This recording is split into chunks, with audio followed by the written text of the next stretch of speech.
шийтгүүлээд байгаа энэ асуудлыг яаж шийдэх юм бэ?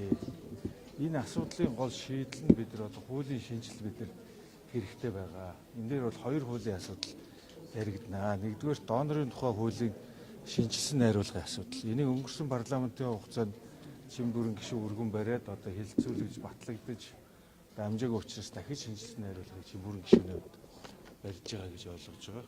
За нөгөө талдаа энэнгээр бүх асуудал шийдэгдэхгүй. Өнгөрсөн хугацаанд энэ ял шийтгэл авсан эмчлийн тоог аваад үзэхээр бас багагүй байгаа.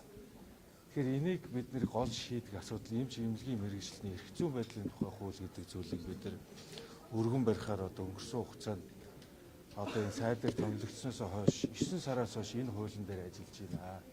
Тэгээд энэ хуулийг бид нэр одоо үзэл баримтлалыг батлуулаад одоо ингээд нөгөө олон нийтийн хилцүүлэг хийх энэ шатандаа явж байна. Ирэх намрын чуулганаар одоо өргөн барих энэ хуулиудын чагсаалтанд энэ хууль маань орчихсон байж байгаа. Эрүүл мэндийн даатгалын сан одоо мөнгөгүй болсноос үүдээд эмнэлгийн тусламж үйлчилгээг одоо иргэдэд хүртээхэд хэцүү боллоо. Зарим хувийн эмнэлгүүд бол эрүүл мэндийн даатгалын сангаар бол үйлчилгээ үзүүлэхгүй гэдгээ мэдгдсэн. Ийм нөхцөл байдал үүсэж байгаа юм. Энэ чиглэл дээр ер нь яг ямар арга хэмжээ авч ийн вэ? Даатгалын сангийн санхүүжилт нөхцөл байдал ямар? Гэхдээ ер нь ийм байгаа. Эрүүл мэндийн даатгалын сан өнгөрсөн оны хувьд их хүн нөхцөл байдал байсан шүү дээ. 3 жилийн хугацаанд одоо хоримтлагдсан одоо өглөг хоримтлах ёстой санхүүжилтийн төвлөрүүлэг ус үүдэлтэй 316 тэрбум төгрөгийн асуудал байсан. Энийг 25 оны төсөвт одоо нэмэлт одоо тусгуулад даатгалын сангийн санхүүжилт 15% нэмэгдсэн гэсэн үг. Тэгээ энийг нь бид нар энэ өнгөрсөн 3 жилийн одоо үр ширхэг дарах процессыг хийж хэрэгжүүлээд одоо ер нь дуусч байна. Тэгэхээр энэ жил эрүүл мэндийн даатгалын сан өнгөрсөн оны ижил хэмжээгээр эмнэлгүүдэд санхүүжилтийг олгоно гэсэн үг.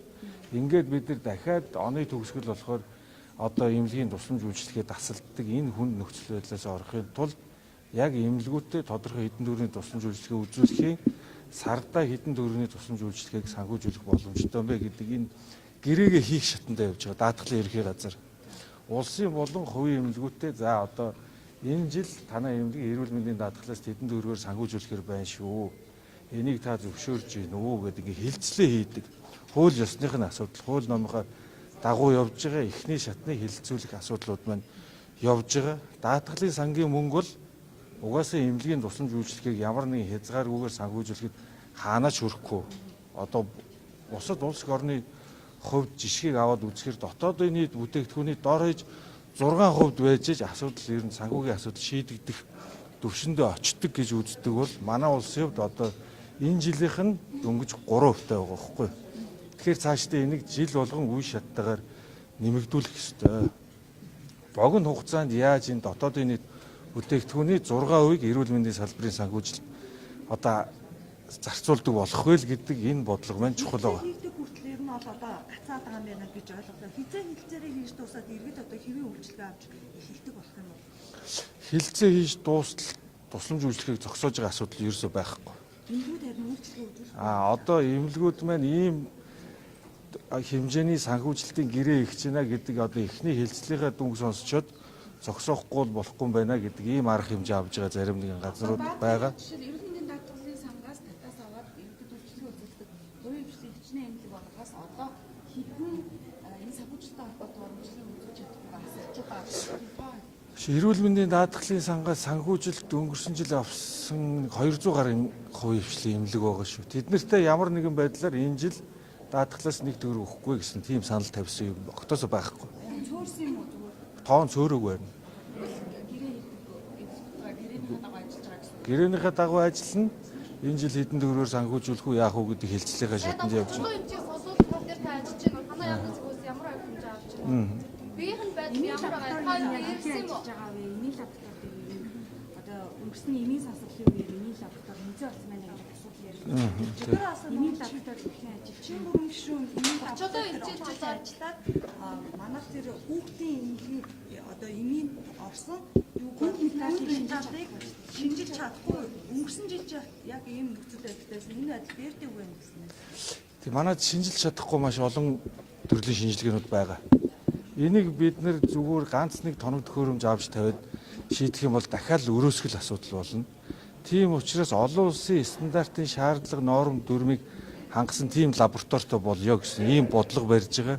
Энэ ажил маань маш амжилттай явж байгаа. Одоо халдварт өвчин судлалын үндэсний төвийн хашаанд дотор тэр лабораторийн барилга дотор нэг давхрыг нь тэр чигээр нь эмийн лаборатори болгох ажлыг Дэлхийн эрүүл мэндийн байгууллагатай хамтарч хийгээд одоо зөвлөхүүд нь ирж ажиллаад 3 удаагийн уулзалтыг би өөрөө хийсэн. Хаана нь ямар лаборатори, ямар шинжилгээнүүдийг хийдэг бүх зохицоор нь байлгах уу гэдэг зураг төсөл нь гарцсан. Одоо эх сард 4 сард 5 сарын ихэр тендер нь зарлагдана. Ингээд лабораторийг доктортлын одоо яг технологийн дагуу засварыг хийгээд тоног төхөөрөмжийг нийлүүлэх компани сонгон шалгаруулагдаад ирэх одоо энэ жилийн намар гэхэд энэ өндөр хүчин чадалтай лаборатори маань ашиглалтанд орохоор байгаа. Бид нар одоо юу хийж байгаа вэ? Энэ лабораторийг ажилуулах хүний нөөцийн сургалтын асуудлыг бид нар чадваржуулах асуудлыг нь эхэлж байгаа. Шинжилж чадахгүй байна гэдээ одоо ингээд Монгол улсад одоо хэмжээнд төвлөрж байгаа эмийн одоо бүртгэл чагсаалтанд одоо шинжилж чадахгүй байна гэдэг энэ уулаад ах юм. Одоо жишээлбэл хамгийн одоо хүүхдэд хэрэгжиж байгаа энэ эмнэлгийн хэрэгслийнхаа хүн хүнтэй шинжилж чадахгүй юм хэвчээ байна шүү. Тэгэхээр ядаж эхний ээлжийн шаардлагатай нэмэх хөрөнгөөр нь хангаж өгөх гэдэг юм уу? Энэ үйл ажиллагааг доголдуулахгүй байх тал дээр одоо ямар санаач гарч байгаа юм бэ? Өчигдөр тэр эмийн лабораторийн дарга ярьж байгаагаар бол 1.7 тэрбумын санал одоо төсөв оруулсан боловч 80% настай 200 сая төгрөг батлагдсан гэдэг ийм зүйл ярьсан шүү дээ. Гэхдээ бид нар одоо шинжилгээ хийхгүй нэгэ шаардлагатай эмээ оруулж ирэхгүй гэж болохгүй. Тийм учраас бидний тавьж байгаа шаардлага юу гэхээр хатуу зохицуулалттай Дэлхийн эрүүл мэндийн байгууллагаас хүлээн зөвшөөрөгдсөн хатуу зохицуулалттай улсуудаас орж ирж байгаа эмийг бид нар заавал шинжилгээ хийхгүйгээр орж ир зах зээлд хэрэгжилж болно. Нэгдүгээр, хоёрдугаар энэ лабораторийн асуудал чинь ерөөс сая хэдэн сарын өмнө үүссэн юм биш шүү дээ. Өнгөрсөн хугацаанд олон жилийн турш лабораторийн хүчин чадал хүрэхгүй байсан зүйлийг бид нар шийдээд энэ жил бүрэн хүчин олон улсын стандартын дагуу оруулахад одоо хэдхэн сар үлдэж байхад бид нар давхар өөр тоног төхөөрөмж авахгүй ш тендер зарлах тийм үрлэгэн зарлага хэрэггүй гэж харж байгаа.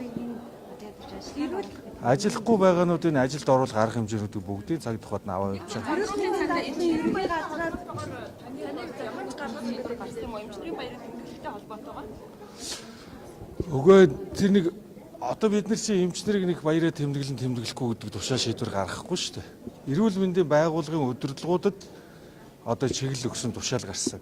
Тэр нь юу гэхээр эмчнэрийн баяр, сувлагч нарын баярыг илүү их эмч сувлагч нарын нийгмийн асуудлыг шийдвэрлэх, эмч ажилтнаа сонсох чиглэлд илүү их бүтээлч байдлаар тэмдэглэж өнгөрүүлэхийг одоо уриалсан, санал болгосон ямар нэгэн байдлаар одоо баяр ёслол болохоор одоо ингээд тэмдэглэл байдлаар хуучин тэмдэглэл байдлаар хэрэгэлдгийг одоо хэрэглэхгүй байх, тийм байдлаар тэмдэглэхгүй байх хэрэгтэй гэдэг тийм тушаалыг гаргаж явуулсан. Эрүүл мэндийн даатгалын ерөнхий газрын дараагаар инх бол гээд эрүүл мэндийн сайд асан томсон. Тэгээ яг ямар шалгуураар одоо тухайлбал томсон бэ? Өмнөх дарга нь одоо тухайлбал авилгатаа тэнцэх газар бас шалгагдаж байсан. Энэ хэрэгээр нь яаж шийдэгдсэн тал мэдээлээ. Гэхдээ энэ талаар өмнө зүүн дээрс одоо хуучин даргын асуудал буюу шүүх шатандаа явж байгаа гэж харж байгаа. За одоо томилогдсон дарга нь бол одоо засгийн газрын хурлаар ороод одоо ингээд төр орлон гүйцэтгэгчээр томилогдсон. Одоо энэ асуудал дээр ажиллаж байгаа. Мөнгөсийнхөө сайдаа та яагаад асуудал хэрэггүй бэ? Эмчнэр нь декретнэр өмгөөлж чадахгүй. Харин эрүүл мэндийн байгууллагууд маань одоо ингээд менежментийн хувьд ингээд санхүүжилтийн хувьд 20 оноос хойш санхүүжилт тогтолцооны шинжилэлт орсон шүү дээ. Энээс хойш одоо менежмент зөв зохион байгуулалтаа хийж зарим нэгэн байгууллагууд маань чадахгүй учраас ингээд үр төлбөрт орсон асуудал байгаад байгаа. Тэгэхээр энийгээ эмнэлгүүд маань цаашдаа менежментээ сайжруулаад төлөөд явах хэрэгтэй. Тэгэхгүй бол бид нар одоо ингээд үр төлбөр гаргадаг, тэрийг нь улсаас төлдөг, даадаг энэ нөхцөл байдал хэвээрээ үргэлжлэх юм бол биднэрт хийзээш одоо ахиж дэвшил гарахгүй л. Энэний одоо нэгсэн байдал. Энэний одоо нийгмийн баталгаажуулалт энэ асуудал дээр юу яаж харж байна? Одоо жишээлбэл сая Баянгор ангиас өчнөө хэрэглэж байгаа амьсаа алдсан эмчийн асуудал байна. Тэрний эмчнэр ч гэсэндээ ажил руугаа гүйцэтгэж явах Ер нь энэ салбар маш хүнд байна. Бүрт хийгээд байгаа юм шиг санагдаад байна. гэх мэт энэ дээр одоо эмнэлгийн салбарын ажилтнуудад одоо жишээлбэл Ажилтнуудын хувьд энэ салбарт Одоо хүнд байна шүү дээ. одоо ийм байна. Одоо ажил мэргэжлээ